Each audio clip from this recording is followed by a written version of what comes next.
gutsindira ibitego 8 si kenshi bigaragara mu mukino umwe.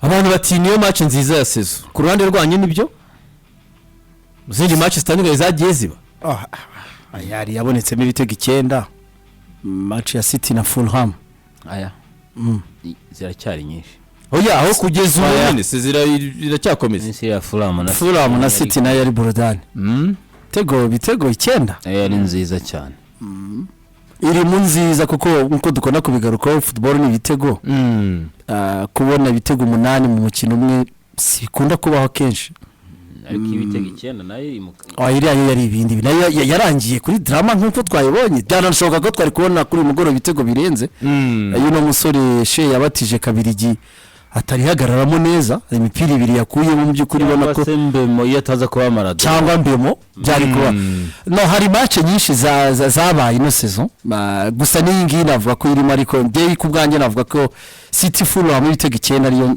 so far navuga ko yari baye nziza. So nibyo rero ibitego 8 igitego cya mbere cya Amati ku mupira mwiza rwose wahinduwe n'uyu mu Portugal Diego Daro. Umubrazil ashaka kuwitaba kunya bituma uyu muzamu Petrovic umupira ananirwa kuba yawukuraho neza. Amadi arakurikira asoza action kimwe ku busa hari kari ku minota 13 tutubanza rishobora kuza kuba ijuru ry'umutekano Old Trafford ya bwana Ruben Amorim ariko siko byaje kuza kugenda. Semenyo yaje kuza kwishyura igitego ku burangare bw'abakinnyi b'inyuma hari n'iriya systeme somehow toza dezemita yaje kugera no kuna ihinduramo akora akantu kare ari n'uburyo yaje kuza kugira icyo abivugaho. Manchester United iza kuza kwankesa Bruno Fernandes yagejeje gukora tackle biramwangira umupira umusanga mu rushundura mbere yuko rero mita ya mbere irangira Gustave iteretsemo igitego cya kabiri kugeza ari Sheikh umuntu yavugaga ati ikipe irimo kugenda ibintu na amahoro. Minota 40 ibanza wayibonye gute? Nyemona ubaye umukino wa gatatu mu rugo guhera kuri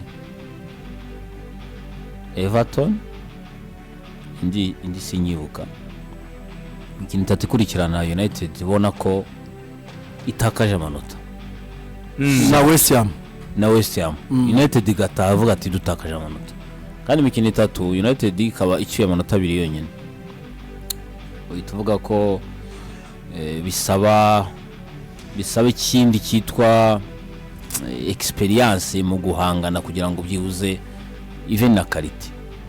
Minota 45 United byashobokaga ko ari kugenda byibuze kifuwa mbere ibitego nka 3 byibuze.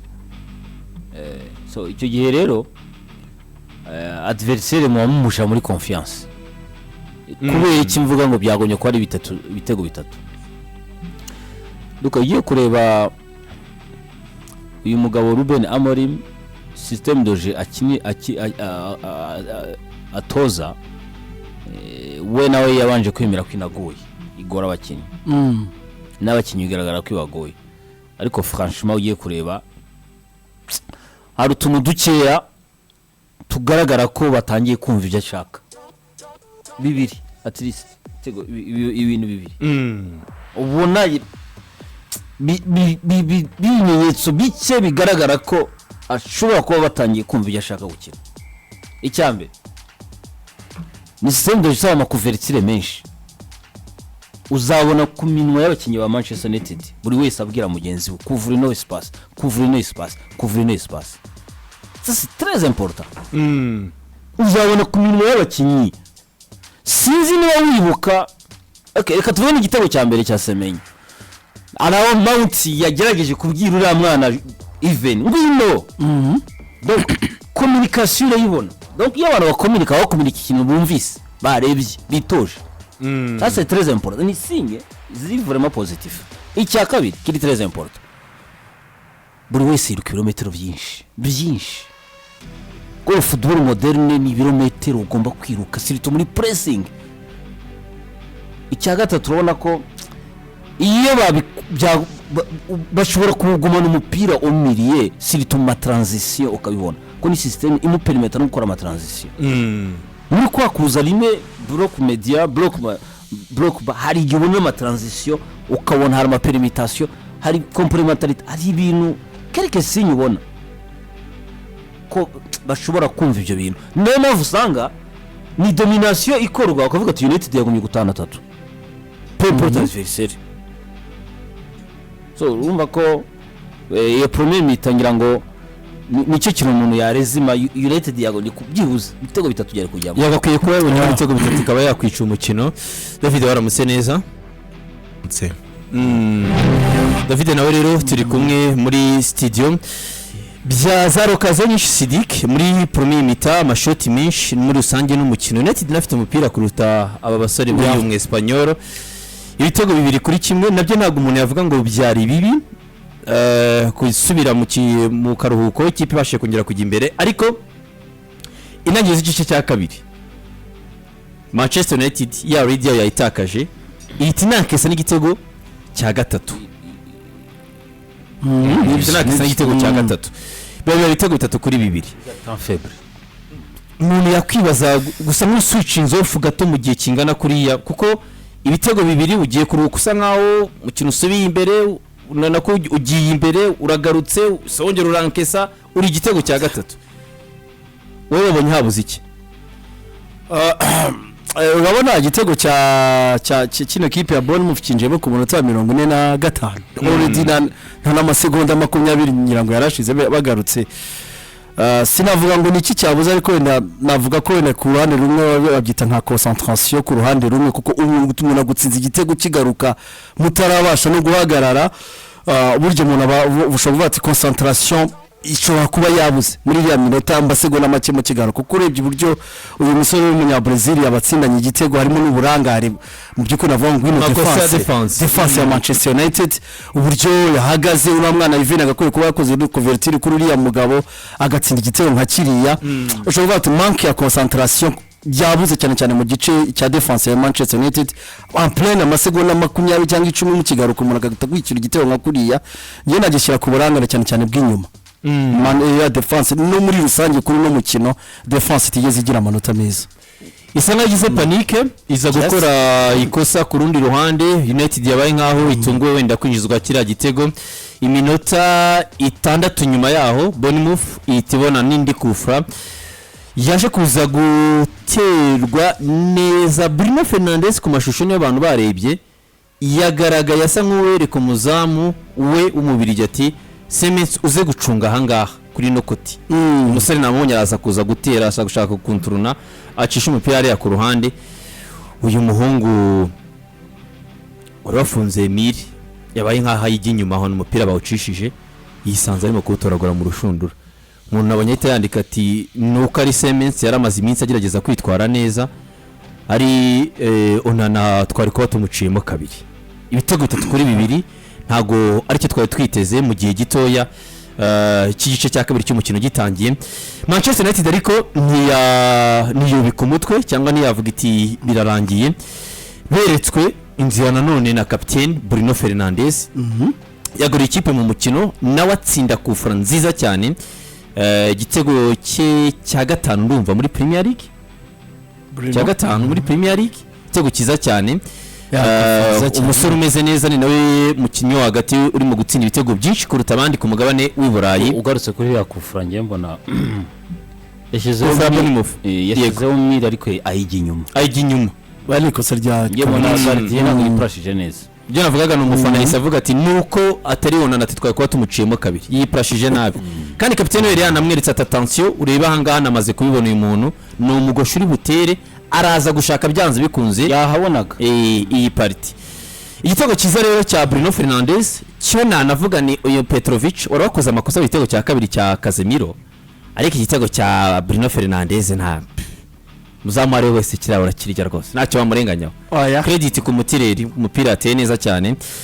Basa nabo rero nk'abavuye mu mukino kunya kuri contre attaque aza kureseva umupira muri surface de réparation aba atsinze igitego cya 4 ku minota 80 byasaga nkaho twabonaga tuti birarangiye Manchester United ishobora kuba yakwanshenera ikaba yatsinda umukino, ariko iminota yakurikiyeho iyi kipe nayo ntibyatinze iza kuza kugaruka ibitego bine.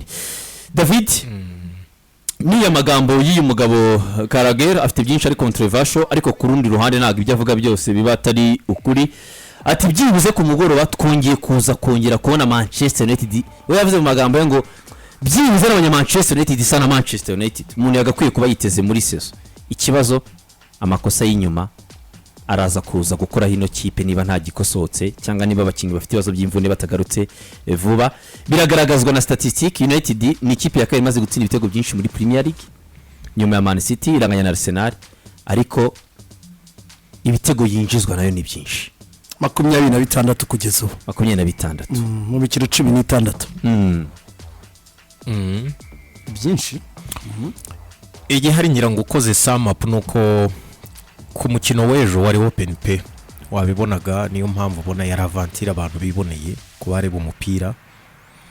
Ku mufana birumvikana ko yaraye ababaye, ariko ku muntu uri netre warebaga umupira buriya yabonye burudani cyane yareba umupira ukomeye. Ikindi cya kabiri, Bournemouth ni imwe mu makipe muri Premier League ndakubwiza uko uratoje meza toje. Uriya mu Espanyol afite equipe nziza, ibyo wabibariza kuri statistique ze n'abantu akina nabo, koza akazi gakomeye, ntago ari umuntu woroshye. Bournemouth kuyitwara amanota ntago ari buri munsi, yaratakaje n'abakinnyi benshi ni bashya ino sezo, yagurishije abakinnyi ni Ilaola mu Espanyol, ubona ko ari umutoza mu buryo bwa equipe ye. Ni equipe nziza rero, ubona ko ifite organisation mu mikinire yayo, kandi n'umutakitisiye mwiza cyane. Numwe no mu batoza, ahubwo sinzi impamvu yahamye yo mu batoza bashobora kwitwara nabi mu myaka y'imbere, uyu nguyu nawe ntazatindayo. Mumona mu mutoza uzahugira mu kazi mu equipe manini.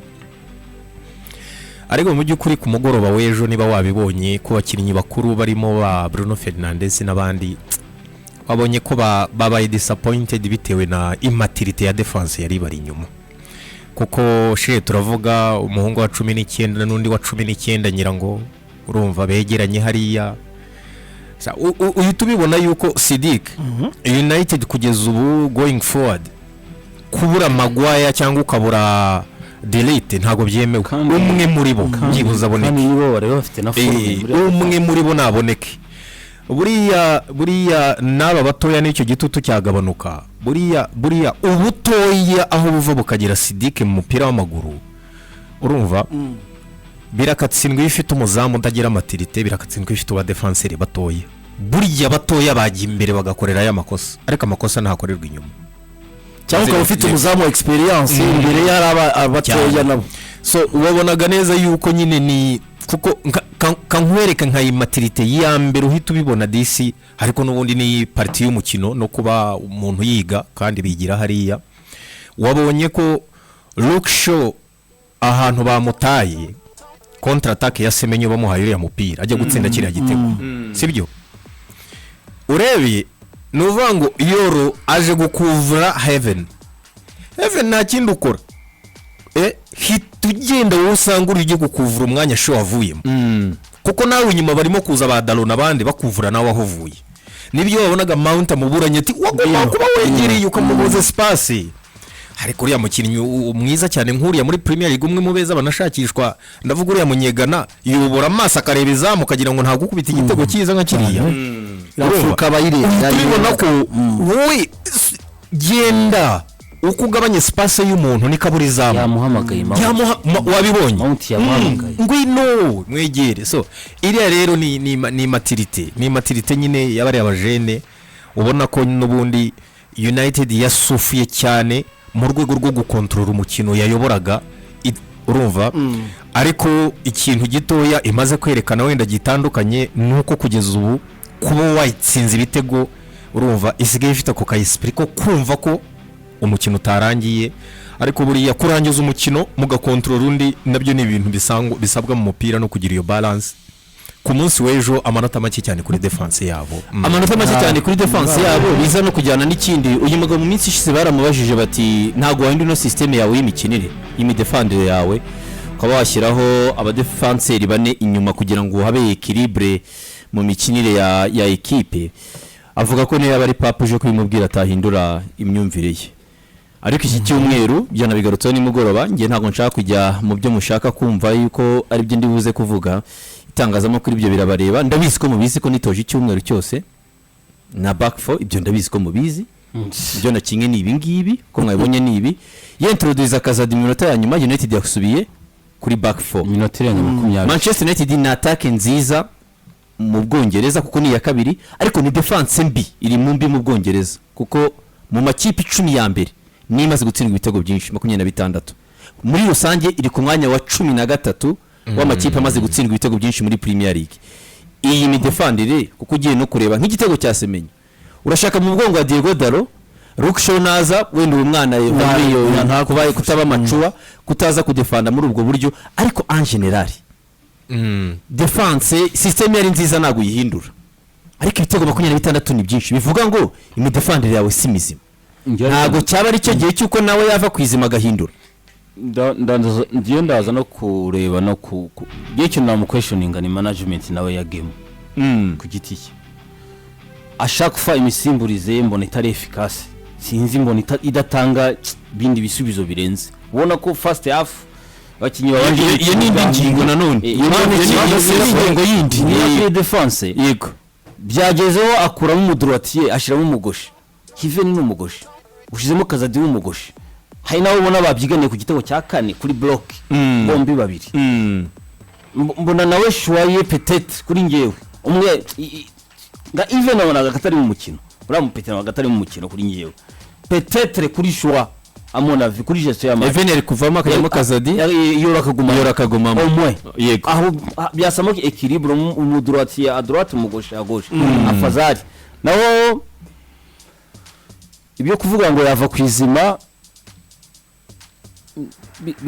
biragoye kubwira umutoza ndashaka gukina ibi ngibi akabikubwira bamwe mwaka umwe ukarangiriye afitaga umwaka kina biriya, sibyo niko tumuzi. Je nangiye no kubona ko nimenyetso abakinyi babaze kwakira biriya bintu, batangiye no kubona ko bishoboka, sibyo afite chance, afite agira icyumweru cyo kwitoza kandi koko bugi cyumweru ufix ibintu byinshi. Sibyo icyo cyumweru yaramaze birashoboka kuko nabo bakinyi nabo batangiye kumenya kuko byamikinze journalism mu bitangazamakuru bari gusoza nibwo Jado yatubwiraga ati ibitangazamakuru biri kwandika ngira ngo anakugaragara ati inkuru nziza byibuze muri United numvishe ko umutoza ari gutegura gukina na back 4 n'umutoza we ati ndabizi ko mubizi ko nitoje back 4 haradeye iminsi ya 20 ya nyuma ibyo bintu hano byavuye sibyo ibintu byavuye buriya ntago ari ikibazo cy'uko ashaka kujya muri back 4. iyo arimo gupima gahunda ijyana na depart y'abari abakinnyi batatu bajye mu gihugu cya Afrika anavuga ati reka ndebe niba nshobora gusurvivinga wenda muri ibyo byumweru bibiri bitatu badahari kuko n'abakinnyi bibanze bimena muri system urumva wareba ukabona uti ninde ushobora gukina Hamad yakinaga nta wabona ko Dalo yaramaze kuba mukuru hari ya ruguru nyine biraho ngaho. So nk'umutoza wese tujya tubivuga sheko uko witoza wabonye karita y'umutuku ukitoza muri bane ukitoza muri batatu nicyo yagereje gukora. So kubera ko ari ibintu azira rero bigasohoka muri ubwo buryo yamekize headlines. Indi turagora ko gato ni y'umusore witwa Kobe Mainu mukuru we yarikoroje ku mbuga nkoranyambaga ati ni muri kuri murumuna wanjye yigendere. Iminota 30 yarayikinye n'iminota myinshi yarakinye muri Premier League, reka tuze nabyo tubirebe tunagaruka kuri Premier